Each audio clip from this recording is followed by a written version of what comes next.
Hey everyone, welcome to another one of Gutsy's quick review. This time we're going to be diving into a franchise's newest entry that's been part of my life for the longest time. So let's just jump right into Ratchet & Clank Rift Apart.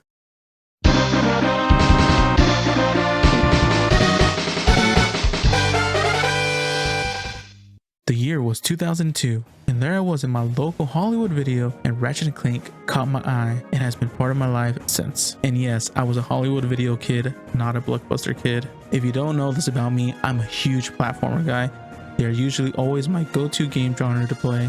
Without knowing until recently looking into it, Insomniac games have actually been part of my childhood, starting back with the original Spyro series on the PS1, and to date with the Marvel Spider-Man, and of course with Ratchet & Clank Rift Apart.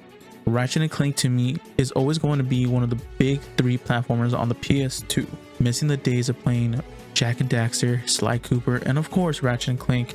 You can imagine how exciting it was to see that the boys were getting a new installment for the PS5.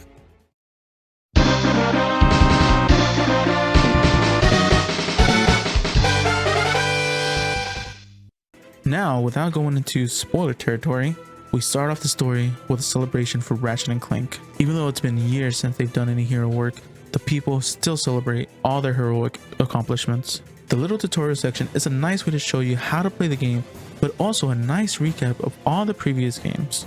But it wouldn't be a Ratchet & Clank game without stuff going sideways.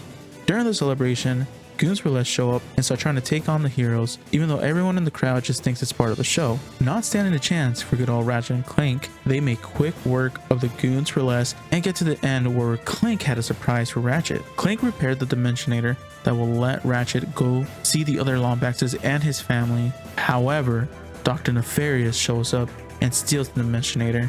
During the struggle, Ratchet accidentally shoots the Dimensionator and opens a rift, sending the three of them into an alternate universe. Being separated after the Dimensionator explodes, we see Clank getting picked up by Rivet, this universe's Ratchet. Meanwhile, Dr. Nefarious ends up in the throne room that belongs to Emperor Nefarious, his counterpart that is the ruler of this universe that's never been defeated.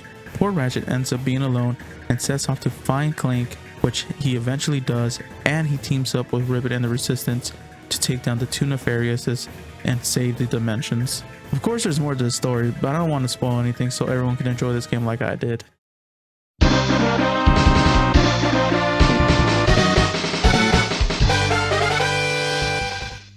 Now, the old saying, if it ain't broke, don't fix it, really does apply to the gameplay that Ratchet & Clank has. The game plays exactly as it has since Going Commando, which is the second installment, and it's still as fun as it's always been. You do get new abilities in this game, one being that you get to pull yourself to hard to reach spots through rifts. Also, the ability to dash, which works amazingly not to get hit during the beginning when your weapons aren't powerhouses yet. The platforming and shooting are as tight as ever, and with the hover boot, traversing huge maps becomes fast and fun. Now we come to the weapons, the staples of the Ratchet & Clank series.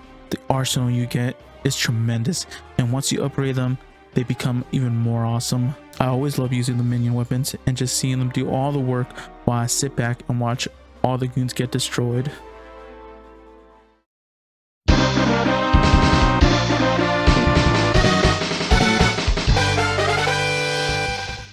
One of the staples in the Ratchet & Clank series has always been collecting special items, and it's no different this time around. You have your typical gold bolts, which give you cheats or change appearances to some items. My favorite was changing the melee weapon into something that looked like a keyblade. They also have spy bots to collect, and when you find them all, you will get the Rhino 8, which opens a small rift and drops items. Another thing that started since Going Commando, the second installment in the Ratchet & Clank series, has been getting armor. And finding all the armor pieces sets in Rift Apart is fun. The way to acquire the different armor pieces differs. Some is by opening pocket dimensions and completing small courses. Some you have to compete in the Zircon Juniors arena, and some you just get by doing side quests. Getting all the pieces give you the bonus that come included with the full set and make your Lombax look pretty cool.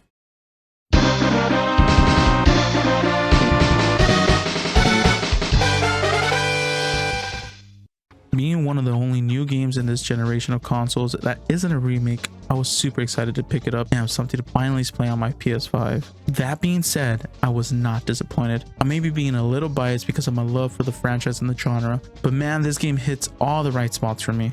Some might say the game is a bit repetitive and doesn't have many different types of enemy types, but I think it's just right. My only complaint was that it was a bit short and not enough exploration to do in the maps. Seeing that some of the maps are actually pretty big, but I guess with the dimensions getting destroyed, Ratchet didn't have that much time. Also, one thing I didn't touch upon was just how beautiful the game looked, and the story just leaves me wanting more, and I really hope we get more adventures with this group. So we reached the part where I give you my rating on Ratchet & Clank Rifts Apart. Getting my highest rating to date, I give Ratchet & Clank Rifts Apart a 95 out of 100. If the game wasn't so short and they gave you a bit more to do to get 100% on it, I would have gave this game a perfect rating. But also, that's something that I really liked about it, having so many games to play nowadays, having a short, simple, and fun game just hit the right spot.